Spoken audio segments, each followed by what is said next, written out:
আসসালামু আলাইকুম প্যারেন্টস। আজকে আমরা কথা বলবো কেন বাচ্চাদেরকে অন্য বাচ্চাদের সাথে খেলতে দেওয়া এত গুরুত্বপূর্ণ। অনেক বাবা মা ভাবেন আমার বাচ্চা বাসায় খেলছে, ইউটিউবে কার্টুন দেখছে, ও তো ঠিক আছে।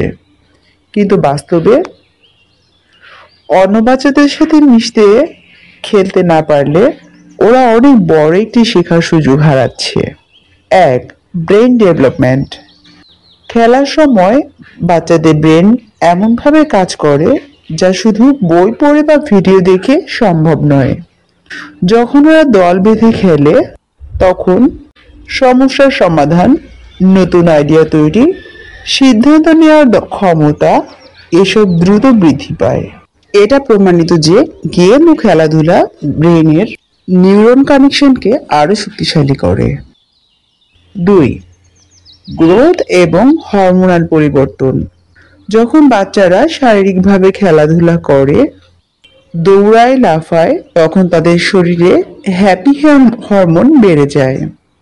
এতে মানসিক চাপ কমে, মন ফুরফুরে হয়।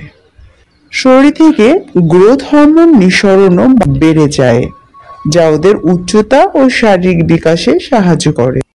যে বাচ্চারা বেশি খেলাধুলা করে তাদের ঘুমও ভালো হয়।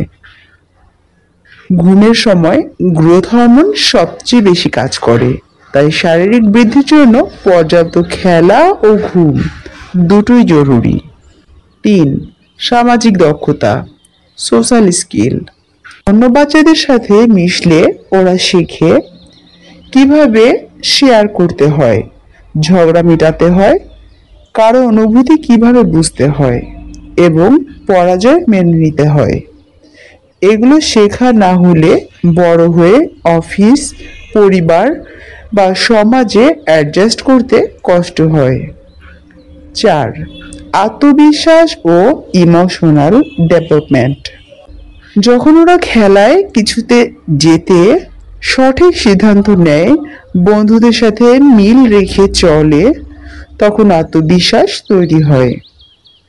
আর ঝগড়া বা পরাজয়ের মধ্য দিয়ে কষ্ট সামলানো শিখে যায়, যা ওদের ইমোশনাল ব্যালেন্স করতে সাহায্য করে।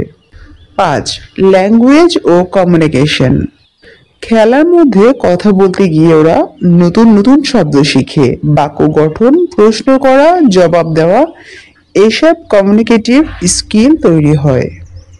মনে রাখুন, খেলাই হলো বাচ্চাদের প্রথম স্কুল, যেখানে বই ছাড়াই ওরা জীবনের সবচেয়ে গুরুত্বপূর্ণ বিষয়গুলো শিখে ফেলে।